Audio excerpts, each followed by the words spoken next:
Court ने इसे contempt of court माना, ना ही देश की सत्ताओं ने उसके खिलाफ कोई प्रस्ताव पारित किया। और जब आप चुप रहते हैं, आप रिएक्ट नहीं करते हैं, तो फिर इस देश के अंदर एक कानून आता है। उस कानून को जानते समझने के बावजूद भी उसकी आड़ में देश को तोड़ने की बात होती है, खुल्लम खुल्ला होती है। मैं इसलिए दो बातों का जिक्र आपसे करना चाहता हूं। लोकसभा की डिबेट आपने देखी, जब भारत की संसद के अंदर ये जो नागरिक संशोधन बिल आया, इस बिल के ऊपर जब चर्चा हो रही थी, और यह बात मैं पूरी ताकत के साथ बार बार सबके सामने शेयर करता हूं, ना तो मीडिया ने इसका संज्ञान लिया, ना मैंने किसी टेलीविजन पर डिबेट देखी, न इन बातों की चर्चा हुई। लेकिन मैं जिस बात को कहना चाहता हूं, उसको आप जैसे राष्ट्रवादी लोग ज्यादा बेहतर समझ सकते हैं। और मैं ये बात अगर आपको समझाने में कामयाब हो गया, तो मैं मानता हूं कि जो पिछले 3 साल से पूरे देश भर में जिन मुद्दों पे मैं बोल रहा हूं, जिन विषय पे मैं बोल रहा हूं, यह देश उससे डरा हुआ था। इस बिल पे चर्चा के दौरान 2 पार्टियों का जिक्र मुझे करना है, बाकी की मुझे कोई फर्क नहीं पड़ता। उन सब के मूल में वोट होगा, वो चाहे सपा हो, चाहे बसपा हो, चाहे जेडीएस हो, वो तमाम दुकानें सेकुलरिज्म की थी, उन्होंने विरोध किया, मुझे कोई फर्क नहीं पड़ता। 2 पार्टी हैं, एक जम्मू कश्मीर की पार्टी है जिसको पीडीपी कहते हैं, जिसकी अध्यक्ष महबूबा मुफ्ती हैं, और एक पार्टी है जिसका नाम आपने सुना था, जिसने इस देश के बंटवारे के लिए मजहब के नाम पे 1947 में वोट मांगा था कि भारत का विभाजन इस्लाम के नाम पे, मुसलमान के नाम पे, जो लोग चाहते हैं वो अपना मत दें और जो नहीं चाहते इसके विरोध में दें। उस पार्टी का नाम था all India Muslim League. Khaliquzzaman Mohammad Ali Jinnah इसके तमाम अध्यक्ष रहे। और वोट मांगा गया तो कुल मिलाकर के 475 सीटों में से मुस्लिम लीग को 425 सीटों पे विजय मिली। और यह तय हुआ कि यह मुल्क मजहब के नाम पे बटेगा। और उस वक्त all India Muslim league party के बड़े बड़े नेता, उनका यह कहना था कि भारत में 2 नजरिए हैं, यानी 2 दृष्टियां हैं, 2 नेशन थ्योरी है कि हिंदू और मुसलमान एक साथ नहीं रह सकते। इनका कल्चर अलग है, इनकी सोच अलग है, लिहाजा मुसलमानों को अलग मुल्क मिलना चाहिए। अब तो इस देश में कम्युनिकेशन के दौर में वो तमाम इंटरव्यू जिन्हें आप विजनरी प्रधानमंत्री समझते थे, वो सब आ गए हैं। उनका विजन कैसा था वो सबको दिखाई दे रहा है। मैं जो बात कहकर के आपको आज 2020 में लाने वाली चुनौती खड़ी है, उसकी तरफ इशारा करना चाहता हूं। ऑल इंडिया मुस्लिम लीग ने देश बांटा। 1947 में ऑल इंडिया मुस्लिम लीग के ऊपर बैन लगा। आप सबको आरएसएस पे बैन लगा, इस कब की तो सबको पता है, क्योंकि आपके विरोधियों ने एक बैन की बात तो बहुत प्रचारित की, लेकिन मुस्लिम लीग के ऊपर बैन लगा था, इसकी खबर नहीं छपने दी। मुस्लिम लीग बदल गई, ऑल इंडिया मुस्लिम लीग हट गई। अब उसके नाम के आगे से ऑल इंडिया हटा दिया गया।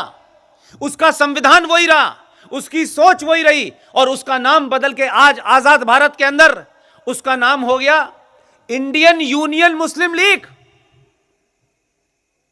उसके संविधान में कुछ नहीं बदला। पाकिस्तान में कई सारी मुस्लिम लीग बन गई, मुस्लिम लीग नवाज, मुस्लिम लीग मुशर्रफ, हर एक के नाम से मुस्लिम लीग चल रही है। लेकिन जो असल बात है जिसको शायद आज हमारा देश नहीं सुन पा रहा,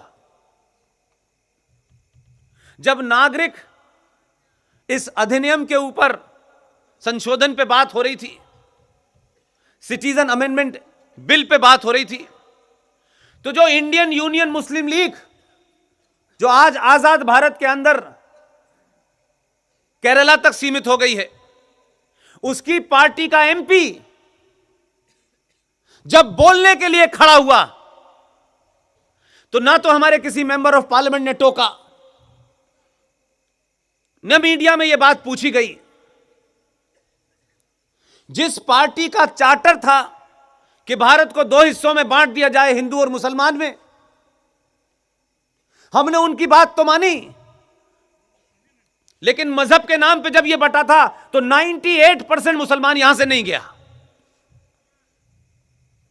हमारे देश के विजनरी लोगों ने कहा नहीं, जिसको जाना है वो जाए, जिसको नहीं जाना है नहीं जाएगा। बल्कि जो चले गए थे उनको चिट्ठी लिखवा के वापस भी बुला लिया उस वक्त के प्रधानमंत्री ने। और पूरे देश में मुस्लिम लीग ने घूम घूम के कहा हर मुसलमान को पाकिस्तान में जाना है और हिस्सा लेना है। मात्र 70 साल किसी देश के इतिहास में एक क्षण के बराबर भी नहीं होते। मात्र 70 सालों के अंदर भारत की पार्लियामेंट में इंडियन यूनियन मुस्लिम लीग का मेंबर ऑफ पार्लियामेंट अपने भाषण में कहता है, उसका झूठ, उसका फरेब, उसकी मक्कारी, उसकी मुनाफकत तो देखिए कि न वो डरा, न शर्माया, न इस बात की उसको लज्जा आई कि मैं कह क्या रहा हूं। वो पूरी ताकत से उसने वो बात कही जिस पे मुझे सबसे ज्यादा ऑब्जेक्शन है, इस देश को होना चाहिए था। उसने कहा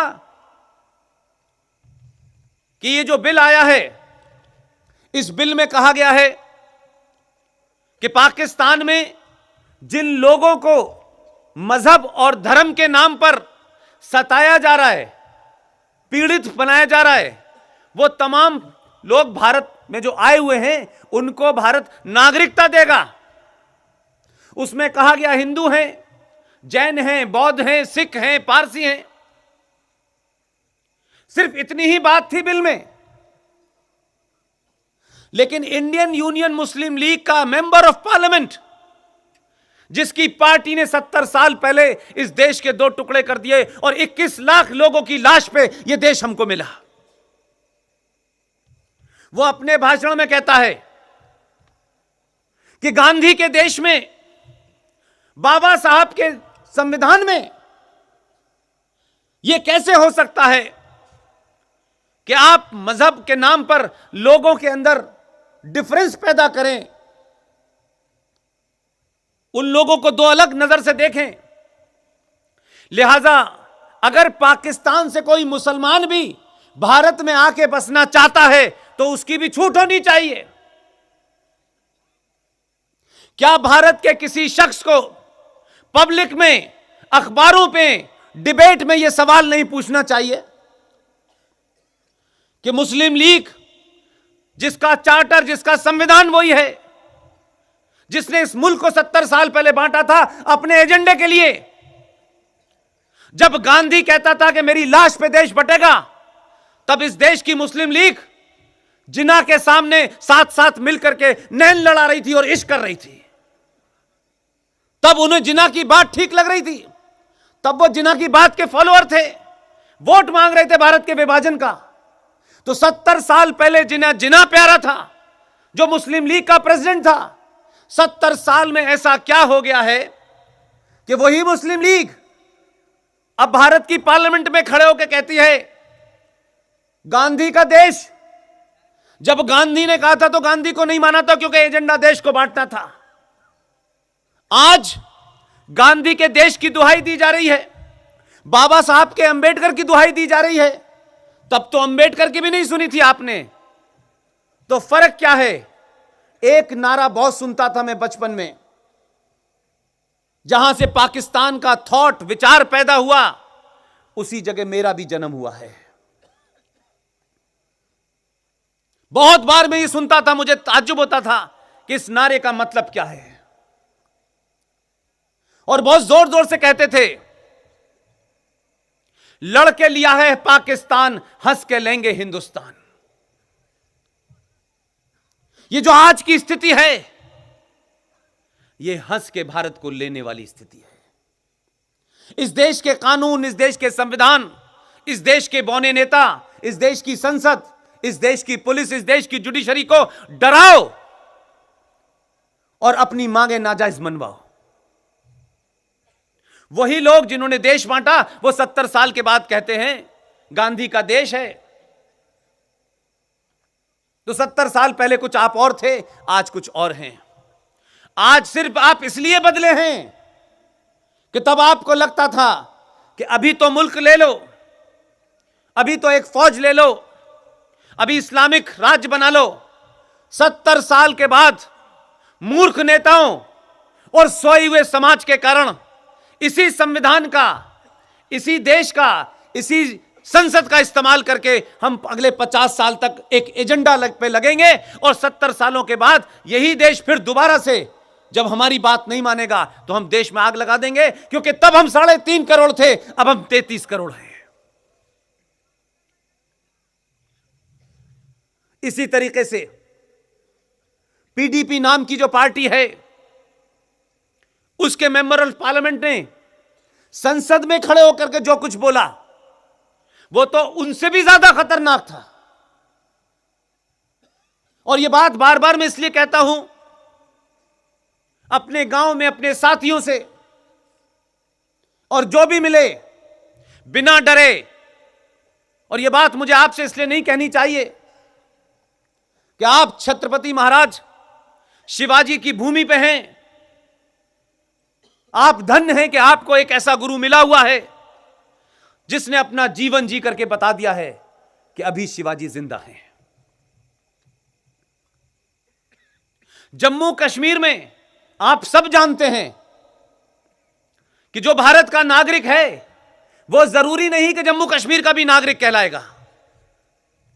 जम्मू कश्मीर की नागरिकता अलग से दी जाती है, जम्मू कश्मीर के संविधान को अलग से रखा जाता है। उसी के चलते आर्टिकल 35A जो ये ताकत देती थी जम्मू कश्मीर की सरकार को कि आप किसे नागरिकता दें किसे ना दें, उसके चलते क्या हुआ कि 1957 में जब वहां का संविधान बना तो आप उनका झूठ, आजाद भारत में उनकी मक्कारी, हिंदुओं के खिलाफ षड्यंत्र और भारत विरोधी ताकतें इतनी मजबूत थी